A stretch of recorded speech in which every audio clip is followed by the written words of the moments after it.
Good morning, Lighthouse.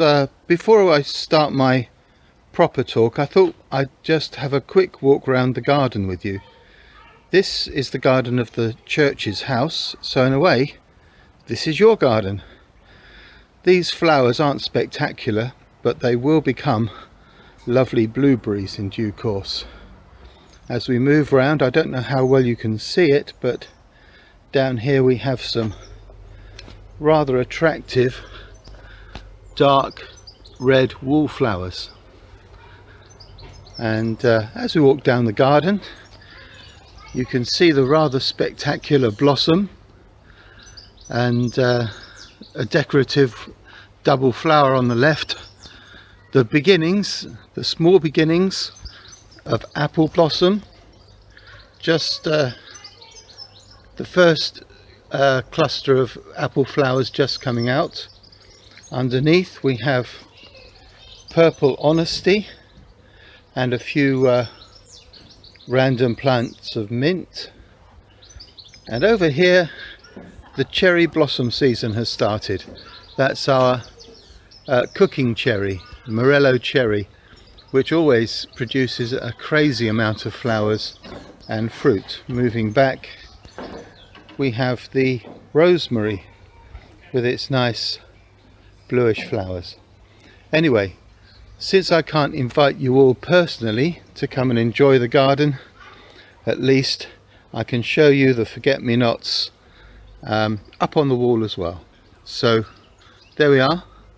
Next year, I'll invite you all round. Today I'd like to think about fasting, and we'll be talking about fasting. I'll be talking about fasting for the next 3 days or so, I think. It's not a topic which often I find people deal with, because there's not really a lot about fasting in the New Testament, but I think it's worth considering because we're living in a time of enforced abstinence. We're being obliged not to go out.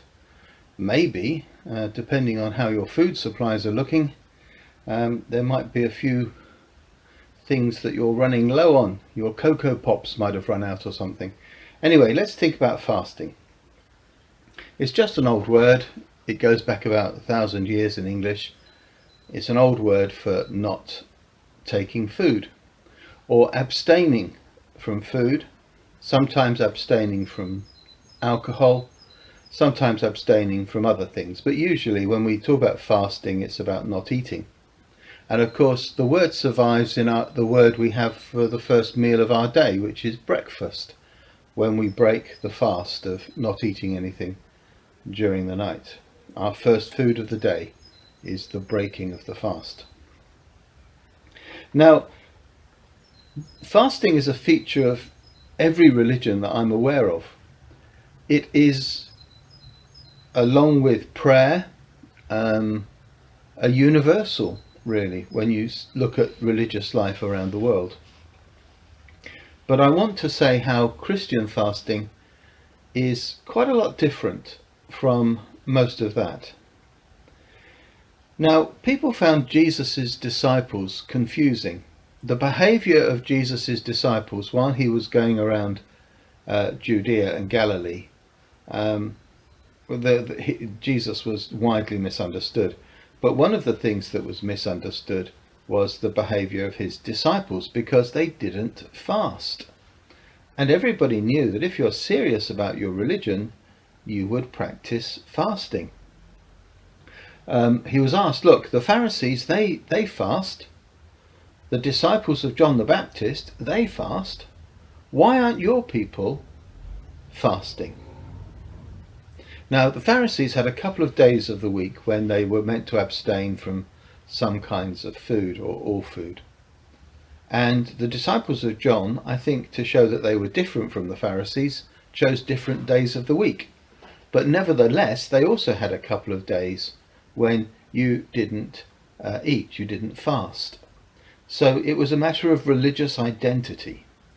The Pharisee school, they fasted on their days. The John's school, they fasted on their days. Jesus' school, well, they didn't seem to fast at all. Let's read this from Mark chapter 2. Now John's disciples and the Pharisees were fasting. Some people came and asked Jesus, "How is it that John's disciples and the disciples of the Pharisees are fasting, but yours are not?" Jesus answered, "How can the guests of the bridegroom fast while he is with them? They cannot, so long as they have him with them. But the time will come when the bridegroom will be taken from them, and on that day they will fast.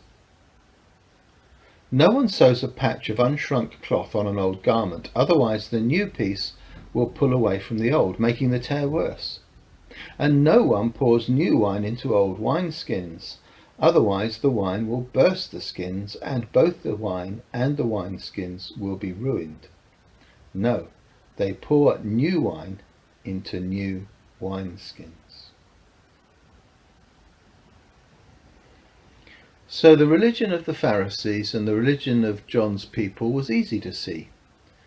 You could see them fasting. But the religion of Jesus's people was a bit harder to see. Jesus also told us in the Sermon on the Mount and the Sermon on the Plain not to let people know when you're fasting. It was common practice during a fast to wear shabby clothes or sackcloth, sometimes even to put ashes from the fire on your head as a mark of repentance or mourning or something like that. But Jesus said, don't do that.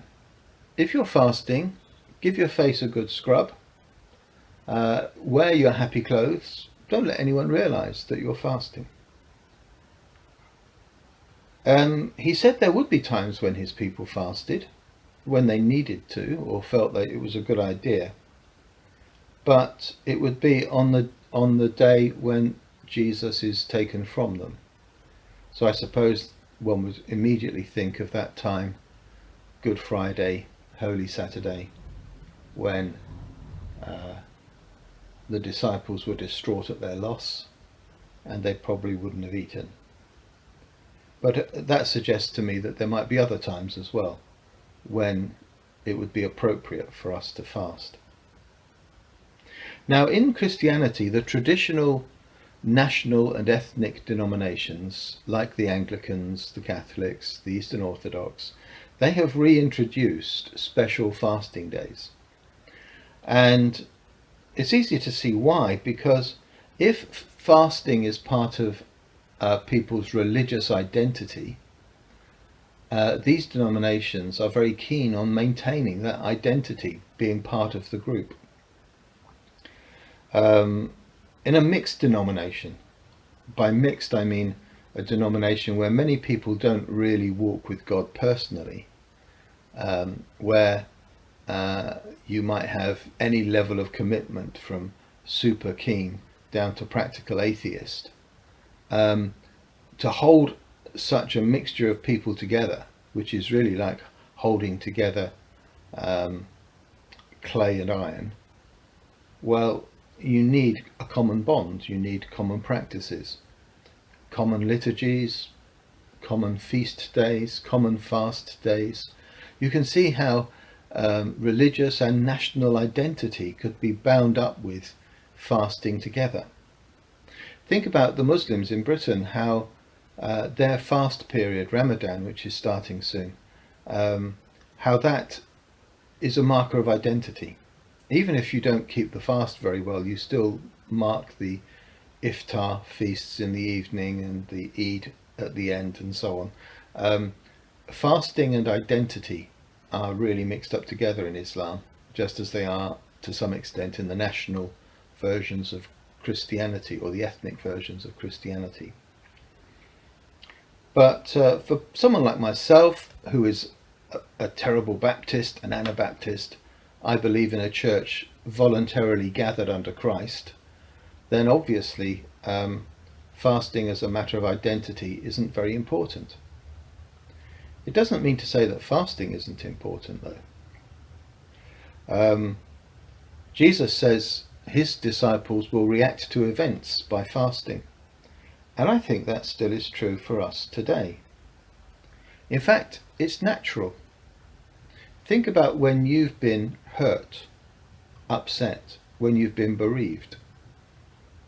Quite often you just don't feel like eating anything. And if you're going to eat something, you don't want anything fancy.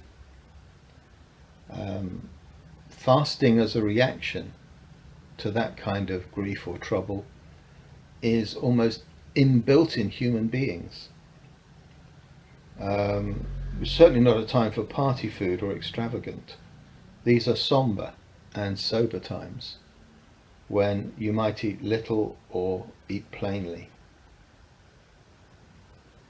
On the other hand, there are times for celebration.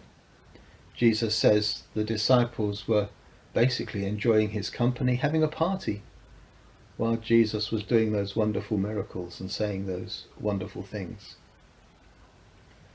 But when he was taken away, then it would be a time for mourning, and it would be a time for fasting. So fasting is to some extent what we do when we recognize our need, when we recognize a lack. We fast as an expression of something being missing as much as a religious exercise. Anyway, that's all I'm going to say about it for today. Tomorrow I'm going to explore a bit more, but I just wanted to introduce the idea of the fast no longer being a matter of complying with a religion, so much as something we do out of a sense of need. And tomorrow I'll talk about that a bit more. In the meantime, God bless you on this sunny Tuesday and keep you in his grace. See you tomorrow. Bye bye.